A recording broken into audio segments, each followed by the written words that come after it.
Hey guys, Matt here. Today we are looking at the Cold Steel Recon 1. This is an awesome blade and we're going to talk about it, guys. First, I want to remind you to like and subscribe so you can keep up with the content flow. I am posting knife videos every week, sometimes more than one a week, so make sure and like and subscribe to keep up with that content.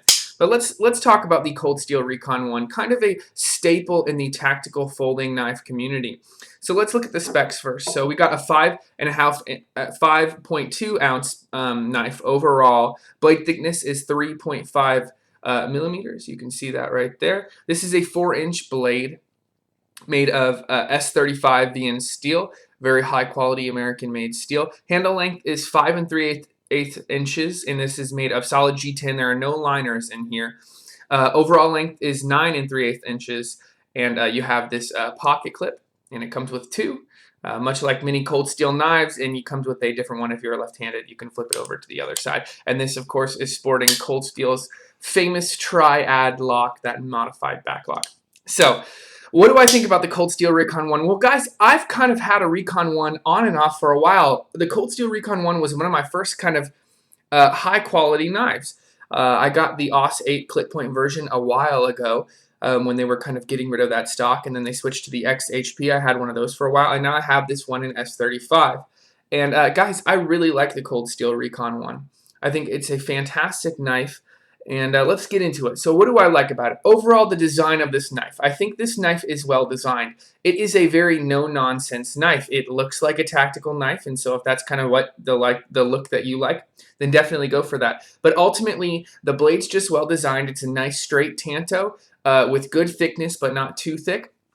The handle is very comfortable. Just the overall flow, the overall design, how it sits in the pocket, it looks like a high-quality knife because it is a high-quality knife. So I really like the overall design. Next thing I really like is the handle comfort. Guys, this is such a comfortable handle. You guys know I have really, really thick, fat fingers, not overly long fingers. But this fits in my hand beautifully. I know maybe those finger grooves might not index with everyone perfectly, but they work perfectly for me, and I love the way this handle is designed. Not only that, but the texture on the G10 makes this thing, I mean, this thing is not going anywhere in your hand. This is a very high texture G10, and it is going to stay in your hand very solidly, so it's not going anywhere. So I really, really like the handle design. It's very comfortable. There are no hot spots. You can grip this thing all day. You can even choke up, and all this, I don't think this is made as a finger choil, kind of like the only reference I have on table right here, Spyderco PM2, you know, that is very clearly made for your finger to be. So it's very comfortable. It's not that comfortable, but it is still very comfortable if you want to choke up, and you can really get a good grip on that. Another thing I really like is S35. I really like S35. I prefer it to S30, primarily because of the added toughness that's put in it. So you can see right there. Let's get that to focus. There we go. That doesn't want to work with me today, guys. Anyway, this is S35, and S35's benefit is that added toughness over S30V. You're going to lose a tiny bit of edge retention, so far as I've known and kind of tested and seen in other people's usage, but still it's going to have plenty of edge retention, and it's also just going to be a little bit tougher, which for a hard use knife, which is what this is, I prefer that. I prefer a little bit of toughness over edge retention. Next thing I like is, I mentioned it, I do like a tanto. Some people don't like it. They say it's less utilitarian than other styles. And I do get that, and in some applications they're right. But guys, what I use my knives for more than probably anything is opening boxes. And that tanto is fantastic for opening boxes. You don't have to dig all of your knife blade into something. You can kind of allow that secondary tip to pop the tape open or whatever else you're opening. So I think that it is very utilitarian, especially for kind of an office culture. This is a bit large for the office, but if they're okay with it, why not carry a knife this big? So I do like this tanto design, and of course this comes in a spear point and a clip point, both of which are fantastically designed as well. Just whatever you like and whatever you prefer, and whatever's going to be most useful for your day-to-day carry is what I would recommend you get. So I do like the tanto design, and I do like the spear and clip point designs as well. I like the length of this blade too. I know some people think that 4 inches is kind of too big of a blade length for everyday carry. For me personally, I think it's great. You know, this is plenty. Oh, this is plenty blade as well. This is about 3.5 inches. So this is plenty blade as well, and you can get even higher up on this and really do fine detail work with it. But 4 inches to me is not too unwieldy. Like I said, if I can choke up on this blade, I can control as much of this blade as I want to. And also, it has, you know, the room to do whatever else you could want with it because it has that extra length to it. So I think a 4-inch blade, for me personally, I enjoy having that extra length, and I think it's very effective for everyday carry as well. The price on this thing is also great. So usually you can find these things, and it really does vary, but these run about 90 bucks. You know, sometimes they're 80, sometimes they're 75, sometimes they're 100, but you're looking at about 80 bucks for a, sorry about that, guys. You're looking at about 80 bucks for a Cold Steel Recon 1, or 90 bucks, let's just say that. And that's a great deal. For S35V in steel, this is Taiwanese produced. A lot of great stuff coming out of Taiwan, especially from Cold Steel and Spyderco. And I just think that that is a great deal for the steel you're getting and for the Triad Lock and everything. So, you know, 90 bucks is definitely worth it in my opinion. You're looking at, you know, 150 at least for something like this. This is an S30V, so it's not as good of a steel. This is American made, so you're going to look at a little bit more pricing on this. But I just think they do a fantastic job with their prices. Cold Steel does.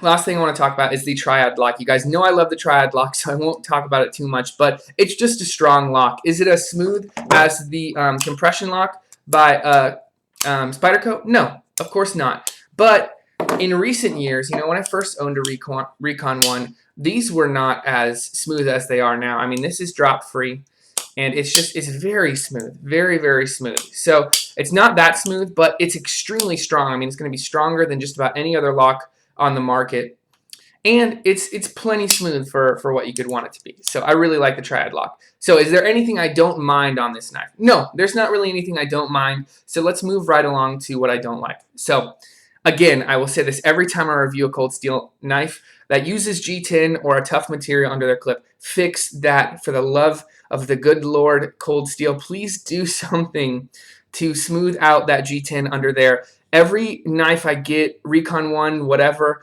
I take the clip off, I put some tape on here, and I sand it with light sandpaper so that it's not going to tear up my pants pocket. But guys, it still does. So even with that smoothed out, it's still rough, and I would love for Cold Steel to fix that, because that would just elevate this knife to something better. Another thing I don't like about a lot of Cold Steel knives is, let's see this, there we go, it's focused now. So you can see that that is not sharpened all the way down to the choil. I don't know why Cold Steel does this. I have a guess, and that's so if you want to drop this knife free, you know, you can see that doesn't contact my finger, which is kind of clever, because if it did, it would slightly contact my finger. So if that's what they're going for, then that's kind of an interesting design choice, but I prefer my knife blades sharpened all the way down to the choil. That's kind of what it's there for. It's a sharpening choil.